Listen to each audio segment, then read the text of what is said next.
Assalamu alaikum. Welcome to the lecture of political science. In this lecture, we will study about the statecraft and state.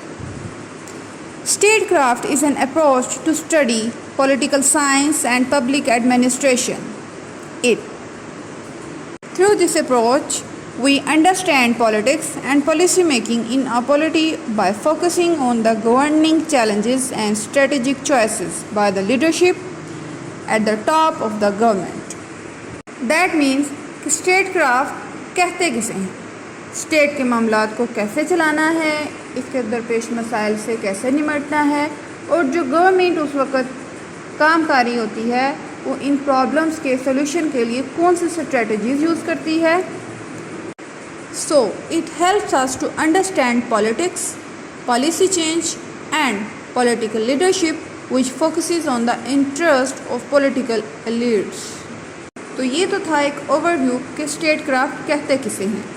Now we move forward to the origin of the statecraft. It was first developed by British academic Jim Bulpitt to understand the government of Margaret Thatcher. According to him, in early 1980s, the conservative government of the Margaret Thatcher were not motivated by the ideological positions. James Bulpitt argued that they were motivated by winning power. मतलब ये कि politicians को क्या motivate करता है? Politicians को motivate करता है ऑब्जेक्टिव्स ऑफ स्टेटक्राफ्ट, यानी किसी भी स्टेट के ऑब्जेक्टिव्स क्या होने चाहिए. So the term of statecraft can be defined as the art of winning elections and achieving some necessary degree of governing competence in office. Elections को कैसे विन करना है और विन करने के बाद गवर्नमेंट ऑफिसेस को कॉम्पिटेंसी के साथ कैसे रन करना है. It was the definition of statecraft. What is neo-statecraft theory? Here are some core assumptions for the neo-statecraft theory.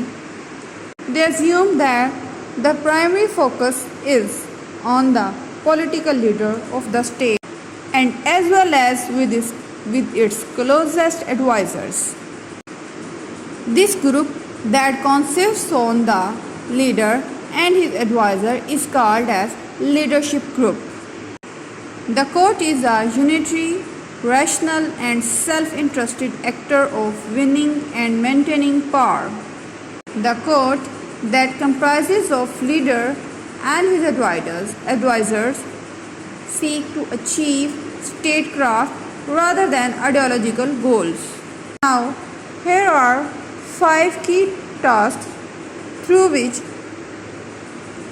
they can achieve statecraft in neo-statecraft theory. They have to undertake 5 key tasks. The first one is governing competence. That means कि government और leader को competent होना चाहिए state के affairs के हवाले से, particularly on economic side. The next is party management. The second one is party management. अब जो उस वक़्त की रूलिंग पार्टी है वो कैसे मैनेज करती है पार्लियामेंट को, बैक बेंचर्स को, कॉन्स्टिट्यूएंसी एसोसिएशंस को, प्रेशर ग्रुप्स को और बाकी जितने भी दूसरे एलिमेंट्स हैं, इन सब चीज़ों को. Third is developing a winning electoral strategy. ऐसी सेट ऑफ पॉलिसीज़ और इमेज क्रिएट करना है कि इस सोसाइटी के जो पोल्स हैं इनमें मोमेंटम कायम रहे. फोर्थ है political argument hegemony. Elite class की जो मुख्तलिफ तरह की डिबेट्स हैं उनके दरमियान जो बैटल्स चल रही होती हैं इनको वाइजली विन करना. Fifth and last is bending the rules of the game. That means they will seek to tilt the political game by introducing constitutional reforms that make statecraft easier. Now here we end up this topic that statecraft is used to inform the decision making process that lead to important governmental decisions. यानी कि ये हमें decision making process के बारे में बताता है जो गवर्नमेंट के डिसीजन में बहुत अहम होते हैं. Statecraft has been studied and practiced by the economists and notable political figures for centuries, and those who are most effective is statecraft are known as statesmen. Thank you.